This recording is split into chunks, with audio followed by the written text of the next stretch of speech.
السلام عليكم ورحمة الله وبركاته. كيف حالكم حبايبي؟ إن شاء الله بخير. اليوم طبختنا بدنا نعمل أكلة سهلة كتير سهلة. عندي قطع سفاين حسب انتو الموجود، ايش عندكم السفاين. إذا بتحبوا تقطعوا كمان قطع الدجاج عادي، قطعتها مربعات حسب الكمية. كمان بترجع هاي حسب الأفراد اللي عندكم. عندي السفاين مقطعتها مكعبات. عندي فطر مش طازة، يعني معلق علب فتحتها وغسلتها. عندي ذرة مجمدة حتى، هي هلا بالفريزر كانت. عندي بصلة وسط. عندي 3 اسنان توم. عندي معلقتين زبدة. عندي البهارات اللي بدي استعملها، هذا برجع إلك ايش البهارات اللي بتحبي تحطي له تضيفي له اياه. هذا برجع إلك على رغبتك. عندي بحب استعمل هاي البودرة الماجي اللي هي نباتية مش المضرة. أنا بسمع هذيك المكعبات إنها مضرة، بس أنا بحب أستعمل هاي، وطعمها كتير زاكي لما نضيفه للأكل يعني طبخاتنا. عندي فلفل أسود، عندي ملح. هاي كل البهارات اللي بحتاجها.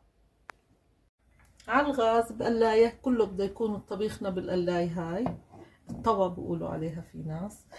معلقتين الزبدة بمسكهم بضيفهم هيها. أنا مقطعهم مكعبات بس تسيح. هلا بتسيح.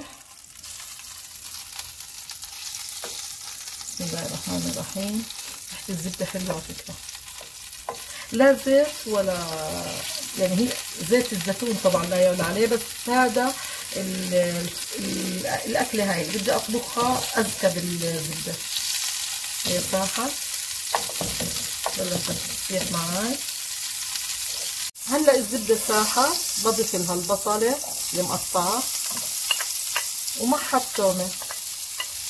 أكم من سن تومة يعني، أنا ما كترت بس تكون أسنانها كبار يعني. بقلبها بس يتدبلوا. هلا يتدبلوا على الغاز، سهلة كتير. وبضيف لها قطع الدجاج. حبايبي البصلة والتومة خلص هيها دبلناها، مش تنحرق يعني. بضيف المكعبات السفاين. بسم الله الرحمن الرحيم. بفردها، ما بضلني اقلب فيها بس بفردها فرد اللي تاخد من اصفر يعني لون عشان تستوي. هذا ما بتحمل وقت بحس السفاين، بحس السفاين تستوي بسرعة اكثر من الفخاد. هلا انتبهوا شوفوا كيف بدت يعني هيها تقلب. بقلبها كمان مرة، بضلني احرك فيها لما احسها تغير لونها. تقريبا دخلت في مرحلة السوا، يعني بدت تستوي. حبايبي تقريبا القطع الدجاج تقريبا استوى. هلا انا بضيف لها عندي الفطر اللي قلت لكم عليه، بضيفه غسلاه طبعا، غسلاه من عشان معلبات يعني لازم نغسله من المي اللي بيكونوا حاطينها المادة الحافظة فيها. بحركه وعلى طول كمان بضيف له عندي الذرة. انت ايش ما بتحبي تضيفي بدها انتم. بحركه هيك تحركتين، خليه يتقلب كله مع بعض بقلبه. سهلة كتير. في هذا الوقت الكل قاعد بعزل عشان الشتاء يعني. الله كل عام وانتم بخير، ان شاء الله يجيب علينا الشتاء واحنا هاديين البال يا رب احنا وياكم. فكلنا قاعدين نعمل تنظيفات الشتاء ومش فاضيين، فبنعمل اسهل اكلات. عندي هلا الماجي قلت لكم برشه عليه هلا، وبحب اضيف له الملح من مره والفلفل الاسود.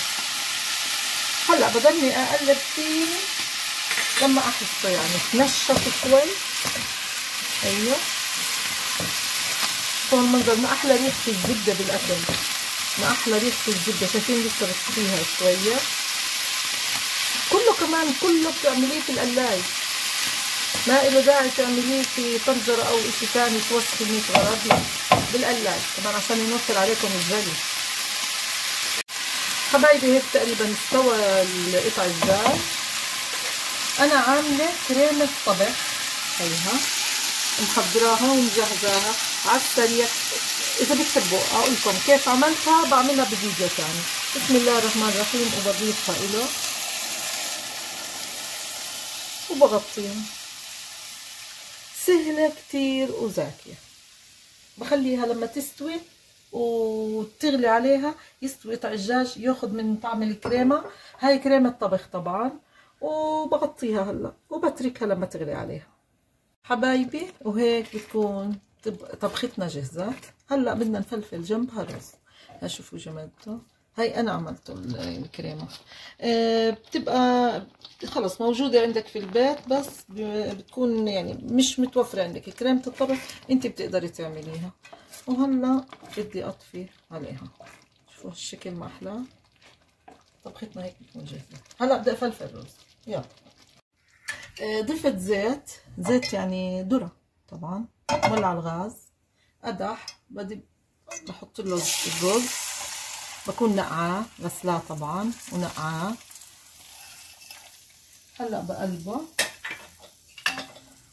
بقلبه بخليه كله يتخربط بالزيت، عشان هيك الرز ما بتخبص معاي. بسم الله الرحمن الرحيم. وبملح كمان. بقلبها. انا ما عندي عيار اقول لكم الصراحه، يعني ممكن كاسه ونص ميه، مش عارفه. هذه الاشي انا ما يعني للمبتدئات اللي عرايس الصغار الصبايا الصغار ممكن كنا نعير نقول كاسه ونص، وحسب نوعيه الرز بيطلع. هلا لا، انا مثلا حسب هيك عقله الاصبع بحط المي وخلص، المي المغليه. وهيك اسهل طريقه. وبس يغلي عليه بوطي عليه وخلص عشان يتنشف. حبايبي انا هيك قلبت كل الرز مع الزيت اللي هو الذرة، ومش زيت زيتون لا. يعني قلبته. هلا بضيف له المي المغلية. بسم الله الرحمن الرحيم. وبغطي الطنجرة بدون اي اشي. بتركها بس تغلي واحسها تشربت ونقصت المية، وبس صارت الرز يعني عليها شوية مي بوطي الغاز. وهلا بدي احط له الملح. تقريبا بده معلقة ملح. وانتو كمان بتشوفوا ايش بناسبكم الملح كيف. في ناس بحبوا مالح كتير، في ناس اكلهم مش مالح. يعني انا من الناس اللي اكلي مو مالح كتير. وهيك بكون تقريبا. هلا بنفرجيكم اياه كيف لما يتفلفل الرز حبايبي. وهيك انا فلفلت الرز. هلا شوفوا كيف هي لما يتشرب بقولكم. شوفوا كيف لمعته. شوفوا زي كأنه ناشف، رز ناشف مستوي بشهي بالطريقة اللي قلت لكم عليها. بس قلبوه بالزيت احلى اشي. وهلا على التقديم حبايبي. هلا للتقديم. بسم الله الرحمن الرحيم. شوفوا الرز كأنه مش مفلفل، كأنه ناشف لسه من كتر ما هو. الطريقة هاي كتير مرتبة.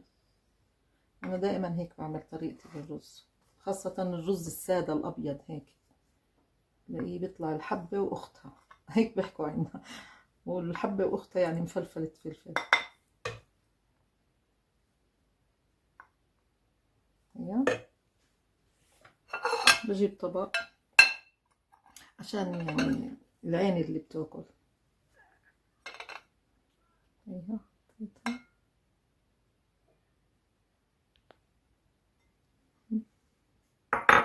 وهلا بضيف لها الأكل. طبيخ الأكل اللي بتحطيه، الصوص اللي جنبه.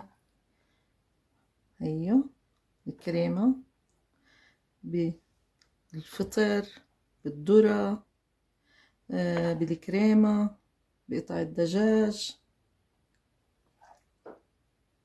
إن شاء الله يا رب يكون أعجبكم. وطريقة سهلة صدقوني، ما تحملت وقت، ما أخذت معي وقت. يعني أنا بعزل بالبيت زي ما قلت لكم، ما أخذ معي وقت كتير. لا ما أخذ. فاعملوها لما تكونوا هيك مشغولين. حتى طريقة الكريمة سهلة كتير. إن شاء الله إذا بتحبوا أعملكم إياها بفيديو بعملكم إياها تشوفوها كيف أنا عملتها. وهيك صار طبقنا جاهز.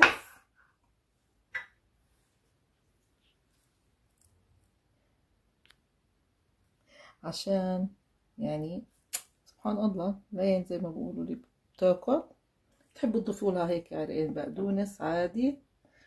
وتفضلوا معنا حبايبي. هاي طبختنا صارت جاهزة. طبخة الكريم، السفاين، قطع السفاين بالكريمة. إن شاء الله تكون عجبتكم طريقتي حبايبي. لا تنسوني ادعموا الفيديو باللايك والشير والاشتراك وفعلوا زر الجرس عشان يوصلكم كل اشي جديد، وشكرا لكم.